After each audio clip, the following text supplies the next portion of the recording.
everyone. Good morning. I'm just gonna wait for you guys to tune in. Welcome. I don't have a lot of time today, so I will just take as many questions as I can. If you're tuning in for the first time, definitely comment. Let us know where you're tuning in from. Good morning, Ms. Jockey. Good morning, Conscious, official King Carter. You have questions? Jump right in, start asking your questions because I don't have a lot of time this morning. For those of you tuning in for the first time, my name is Ayesha Chidole. I'm an immigration attorney here in the United States. My base is here in Atlanta, but I represent clients in all 50 United States with their immigration matter. We handle complex immigration, family cases, removal of conditions, marriage-based cases, humanitarian-based cases like VAWA, basically all the fun stuff. If you'd like to schedule a consult, call us. Our number is 407-995-6567 or 678-325-1037. You can also send us a WhatsApp on 404-333-8751. Sorry, guys, I'm looking back and forth because I've got two screens. I'm trying to see how I can mirror them next to each other. So I can take questions. Good morning, Shamika Hamilton. Someone says you're looking relaxed and astonishing. But would you believe it or not, like my sleep app actually told me that I actually accomplished my goal of sleeping 6 hours. That's my goal, just to get 6 hours of sleep. In the last 3 days, I've actually slept for 6 hours, which is wonderful. So I think it helps when my kids are also on fall break. So when they're on fall break, I don't have to get up as early as, I usually get up at like 5:30 a.m. So that's helpful. Okay, somebody's asking, how long does it take an I-130 to get approved for a wife of a U.S. citizen? So the answer is it can vary. It can vary anywhere really from like 3 months to like 13 months. I will tell you that we're seeing that a lot of the cases that were filed more recently, those cases are being adjudicated, meaning they're being processed quicker. I posted a video last week, and see, that's why I like to post receipts, because I don't lie. I don't need to lie, as I've told you guys, last week I posted saying that VAWA receipts are coming really quickly right now. And since they changed the new address, some people were like, this video must be from 2020. It's not true. And that's why I posted a receipt that we received to show you. We've got many. And then I think other people started commenting saying they got theirs early as well. Now, there are going to be people here that are going to say, I filed my VAWA case, and it's been 3 months and I haven't received a receipt. And, it's unfortunate. A lot of people think somehow we can perform a miracle to process those quicker. We can't. We can send an inquiry. Like I try to send an inquiry after like 90 days if my client hasn't received it. But what you need to understand that has changed is that I think as a result of that problem, they created more lock boxes. So more centers to be able to process the receipts. So now any file that you're submitting right now, you can't just submit it to Lincoln, Nebraska without confirming if that is the correct address, because now there's several different addresses that you can send your VAWA application to. And for those people that are sending your VAWA applications to those locations, they are 100% going to most likely see a quicker receipt. This is for, again, let me repeat myself, this is for any case filed after September of 2025. That's when these processing centers were created to accept this. But understand that it depends on what kind of VAWA you're filing. You might ask, if there's only one kind of VAWA. What I mean by that is sometimes some people are filing a standalone VAWA, right? Meaning they're not filing an adjustment of status. For those people, they're going to be in one of those addresses that are quicker, right? Some people are filing a VAWA case based on being married to an LPR, like a green card holder, right? So theirs is going to be different, where they're going to be sending it, not necessarily Nebraska. But if you're doing a VAWA case with an adjustment of status, meaning an I-485, and you were married to a U.S. citizen, then your case will be going to Nebraska. But the goal or the hope is that because Nebraska is not going to be inundated with all the applications, that it will help each case move faster. The same thing applies for appeals. The same thing applies for work permits. The same thing applies for travel permits related to VAWA.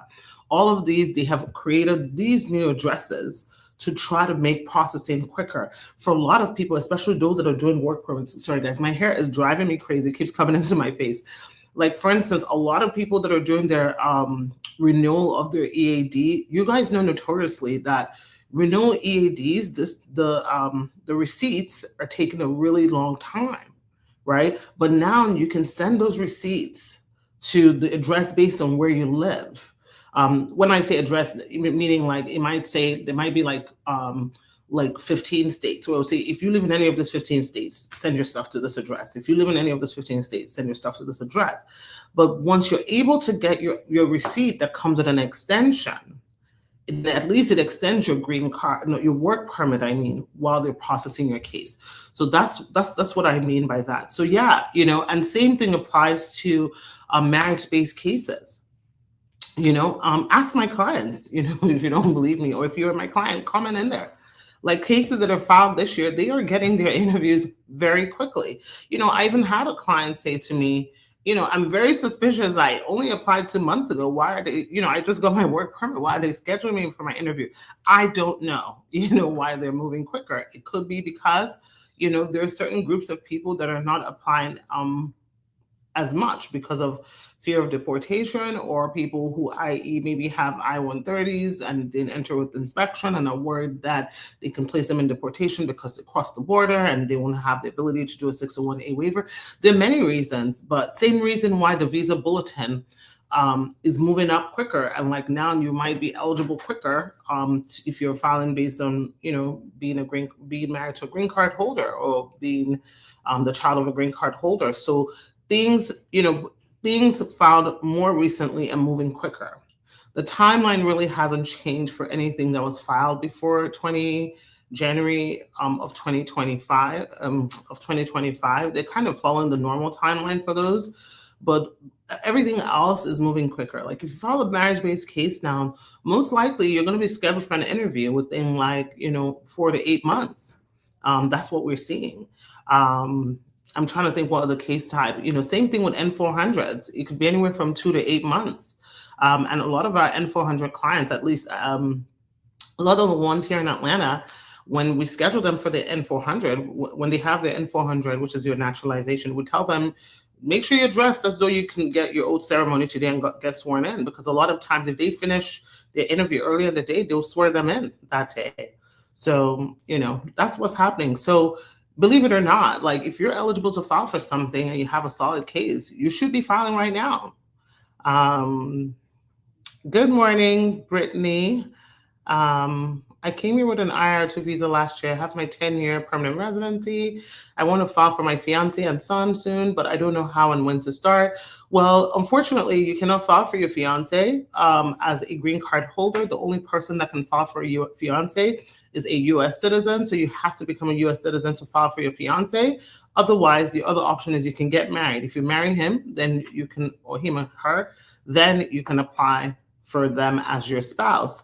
For your son, you can apply for your son depending on your son's age. Your son has to be under 21, and that your child, I said under 21. So there are two categories as a green card holder to file for your child, either as a child who's under 21 and unmarried, or a son or daughter who's over 21 and is not married. A green card holder cannot petition for a married child.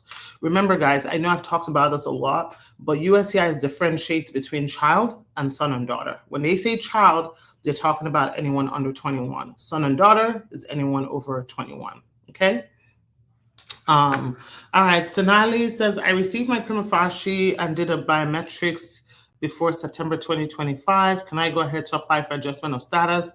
Unfortunately, I can't give that answer because I don't know your case. I don't know if you're eligible for adjustment of status. I don't know if you're in removal proceedings. I don't know if you're married to an LPR. I don't know if your visa bulletin is available. So basically, the short answer is you would need to schedule a consultation to determine eligibility, okay?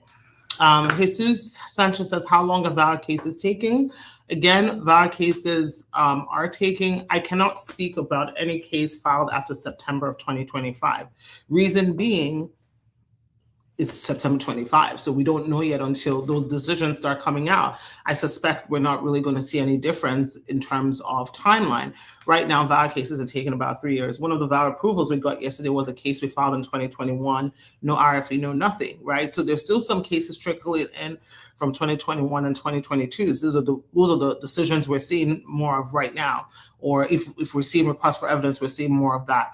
If we're seeing anything from 2023, it might be a case that they approved our expedite request based on, an extraordinary circumstance, but fully expect about 3 years. There was a time that I would say about 24 months to 32 months, but right now I'll say sitting pretty solid at 3 years for those cases. The only thing is that even though you file for VAWA, at least you can get your receipt early, you can get your work permit early, and you can get your prima facie early and your travel permit. So at least you can have those things to be able to show that you're in a period of authorized stay, and you have all this pending, applications, as long as you don't get yourself into any criminal infractions. All right. Okay. How long to get approved an I-130 for a citizen child? So you mean that your U.S. citizen child applied for you? Timeline is the same as I mentioned, depending on when it was filed. If it's a new filing, it's very quick now. It's a matter of months, not like, a couple of months. 4, 5, 6, 7, 8 months is what we're seeing. Okay. Shamika Hamilton says, thank you for all you do. We appreciate you and your team. Oh, you're very welcome. How long will it take to get, how long will it take to get a receipt notice if we submitted documents on September 1st? Mode Abdul, it depends on where those were submitted. So the deadline, I believe, was September 18th. Don't quote me on this, to start using the new address. Right? So it depends on if you sent it to Nebraska. Okay. Someone said hit the Windows button plus P to mirror your screen. I have an iMac, so I'm not really sure what that would help me do, but I have an iMac, so I don't think it works the same. Miss Tommy from the City of Angels, welcome. How long does it take for a U.S. citizen, stepchild, and I-130 to get approved if the child is in Jamaica? Again, it depends on when. A normal timeline for most people, whether you sent it last year or 2 years ago, is going to be somewhere between 6 to 13 months. And then after they approve that, then you go through the National Visa Center where you're basically trying to get your documents qualified. That can take anywhere from like 2 months to 4 months, depending on how quickly you're able to get what they need and for them to qualify you. And then after that, you're placed in queue. Jamaica is one of the countries that has a long queue right now. So I've always tell people fully expect about anywhere from another 7 to 12 months to be scheduled for an interview. I haven't seen that change as of right now. That's what the consulate is kind of looking like there. Steve Day says, my VAWA is 120 days and I haven't received my receipt notice yet. And an email has been sent to USCIS and I haven't received it yet. One question I'll ask you is that, so even though you've not received your receipt, have you received anything else? Like, have you received a biometrics appointment that has your receipt number in there? Or have you received a prima facie that has your receipt number in there? If it hasn't, it depends on when did you send the email to determine when to send it. If after, let's say, 30 days, no yield, then, it's another opportunity to try again to ask for that receipt. Okay. Oh my gosh, I'm running out of time.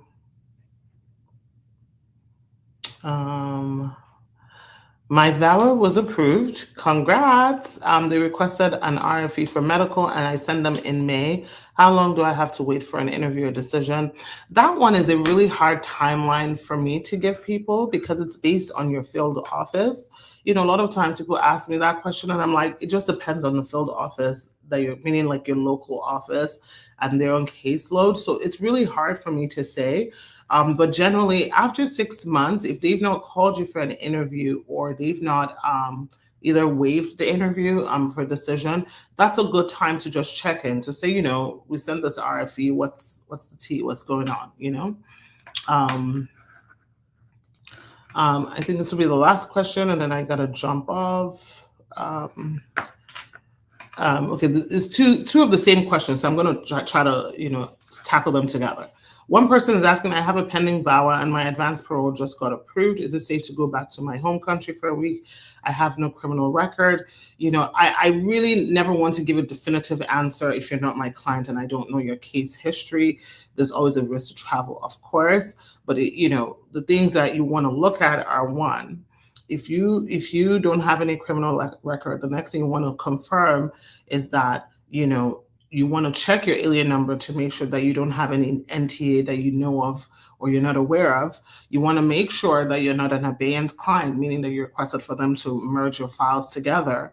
And then fourth, you want to make sure that you have not recently received an RFE that you submitted a response for. If all the answers to that are no, generally you'll be fine if you travel. Someone is asking, is it safe to travel interstate, meaning within the United States? What is going on in this country? Yes, people travel all the time.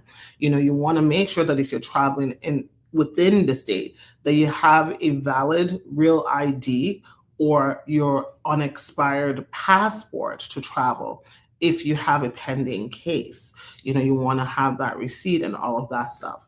Okay.